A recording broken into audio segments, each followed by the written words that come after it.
Hello students, आज हम पढ़ रहे हैं class 8 science chapter number 3 synthetic fibre and plastic. तो सबसे पहले चैप्टर में ही नाम दिया हुआ है सिंथेटिक फाइबर। तो क्या होता है सिंथेटिक फाइबर? सबसे पहले हम समझ लेते हैं कि फाइबर क्या होता है। फाइबर थ्रेड लाइक स्ट्रक्चर होते हैं। इनको आपस में कंबाइन करके बहुत सारी चीज़ें बनाई जाती हैं। जैसे फैब्रिक हुआ, कपड़ा जो होता है वो फाइबर को आपस में जोड़कर बुनकर बनाया जाता है। इसके अलावा बहुत सारी चीज़ें आपस में कंबाइन करके बनाई जाती हैं। यदि फाइबर नेचुरल है तो उसको नेचुरल फाइबर कहा जाता है। जैसे कि यदि वो प्लांट से मिल रहा है, एनिमल से मिल रहा है या किसी भी तरह नेचुरली हमको मिल रहा है, प्राकृतिक रूप से मिल रहा है, तो उसको प्राकृतिक रेशे या नेचुरल फाइबर कहा जाता है। यदि इन फाइबर को लेबोरेटरीज में बनाया जाता है केमिकल्स की हेल्प से, तो उनको सिंथेटिक फाइबर या मैनमेड या आर्टिफिशियल फाइबर कहा जाता है। तो इन सब चीज़ों के बारे में ही आज इस पूरे चैप्टर में हम पढ़ेंगे। तो चलिए चैप्टर शुरू कर लेते हैं। तो हम देखते हैं आजकल की बहुत प्यारी प्यारी ड्रेसेस मार्केट में अवेलेबल होती हैं। कुछ देखने में बहुत सुंदर होती हैं, शाइनी होती हैं, कुछ बहुत सिंपल होती हैं। अलग अलग तरह की वैरायटी हमको ड्रेसेस में देखने को मिलती है। तो ये जो ड्रेसेस हैं ये किससे मिलकर बनती हैं? फैब्रिक से मिलकर बनती हैं। और ये फैब्रिक किससे मिलते हैं? फैब्रिक फाइबर से बनते हैं। ठीक, the clothes which we wear are made of fabrics. जो कपड़े, जो ड्रेसेस हम पहनते हैं वो फैब्रिक से बनी हुई होती हैं। Fabrics are made from fibres obtained from natural और आर्टिफिशियल सोर्सेज।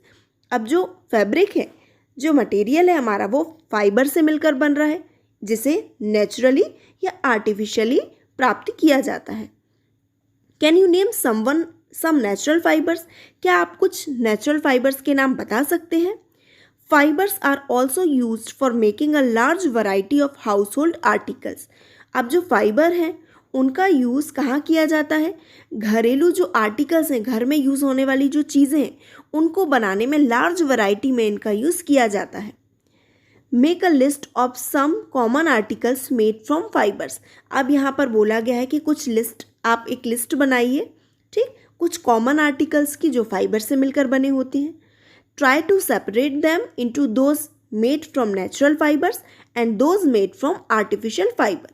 अब उसमें, उस लिस्ट में से आपको क्या करना है? उनको सेपरेट करना है कि इनमें से कौन सी चीज़ नेचुरल फाइबर से बनी है और कौन सी आर्टिफिशियल फाइबर से बनी। ठीक, तो यहाँ पर आपको बोला गया है एक लिस्ट बनाने को। Make entire entries in table 3.1। अब आपको इसकी एंट्री करनी है 3.1 टेबल में। यहाँ पर देखिए पॉइंट, ये टेबल दी हुई है 3.1 नेचुरल एंड आर्टिफिशियल फाइबर। तो इसमें आप एंट्री कर देंगे उसकी। ठीक, नेम ऑफ आर्टिकल, कौन सा आर्टिकल है ये और कौन से फाइबर से बना है, नेचुरल या आर्टिफिशियल। ठीक, why did you label some fibres as artificial? अब यहाँ पे बोल रहे हैं इस लिस्ट को बनाने के बाद कि आपने कुछ जो आर्टिकल्स हैं, आपकी कुछ चीज़ें हैं, उनको कुछ को आपने आर्टिफिशियल लिखा है और कुछ को नेचुरल की फॉर्म में लेबल किया है। तो ऐसा क्यों? You have read in your previous classes that natural fibres like cotton, wool, silk etcetera are obtained from plants और एनिमल्स।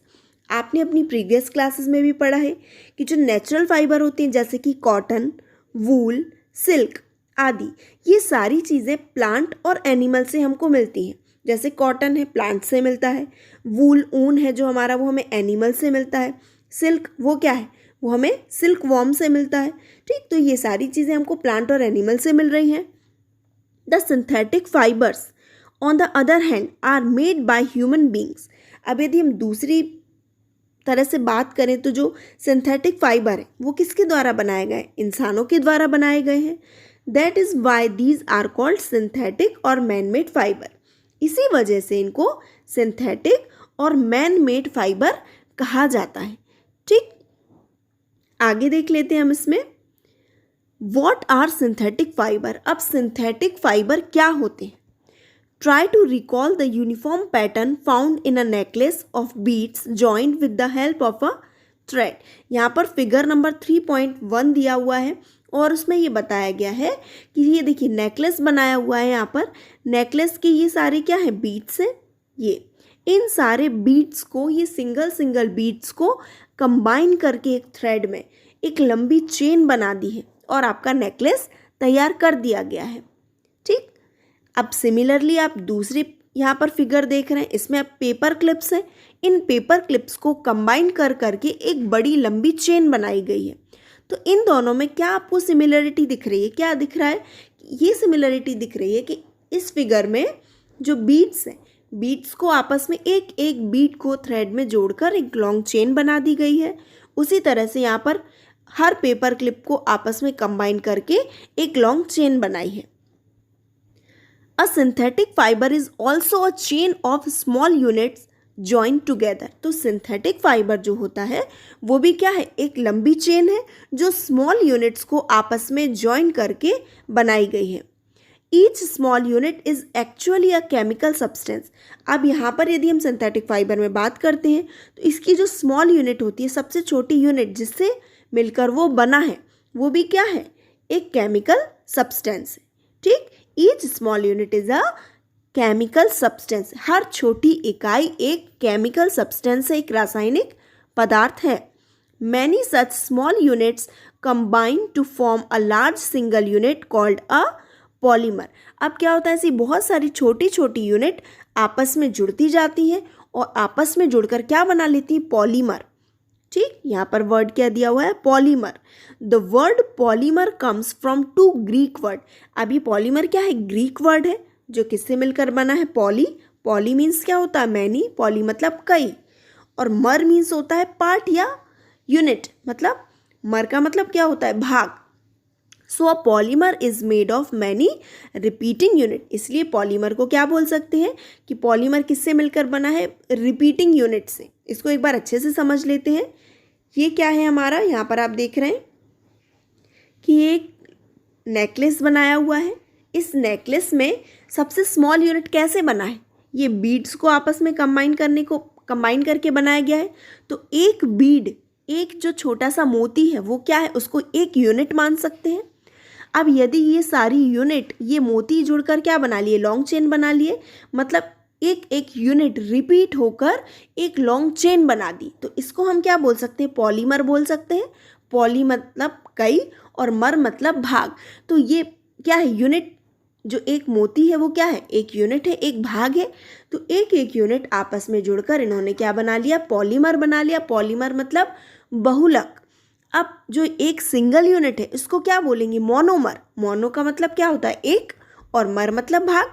एक भाग मतलब मोनोमर, और मोनोमर जब आपस में कंबाइन होते जाएंगे तो वो क्या बना लेंगे? पॉलीमर। तो एक मोती को हम बोल सकते हैं मोनोमर, और जब इसकी पूरी चेन बन जाती है तो इसको क्या बोलेंगे? पॉलीमर। ठीक, आगे दिया हुआ है polymers occur in nature also. अब जो पॉलीमर्स हैं वो आपको प्रकृति में भी मिलते हैं। Cotton for example is a polymer called cellulose. अब कॉटन क्या है? एग्जाम्पल के लिए हम देख सकते हैं कि एक पॉलीमर है जिसको क्या बोला जाता है? सेल्यूलोज। ठीक है, cotton for example is a polymer called cellulose. Cotton एक पॉलीमर है जिसे सेल्यूलोज कहा जाता है। Cellulose is made up of a large number of glucose unit. अब ये सेल्यूलोज है, ये किससे मिलकर बना है? ग्लूकोज यूनिट के आपस में कंबाइन होने से। मतलब कि सेल्यूलोज को हमने क्या बोला? पॉलीमर, और ग्लूकोज को हम क्या बोल सकते हैं? मोनोमर, क्योंकि ग्लूकोज के कंबाइन होने से ही तो बन रहा है सेल्यूलोज। तो ग्लूकोज हो गई यहाँ पर हमारा मोनोमर, और सेल्यूलोज हो गया हमारा यहाँ पर पॉलीमर। ठीक, तो ये वाला टॉपिक तो क्लियर हो गया।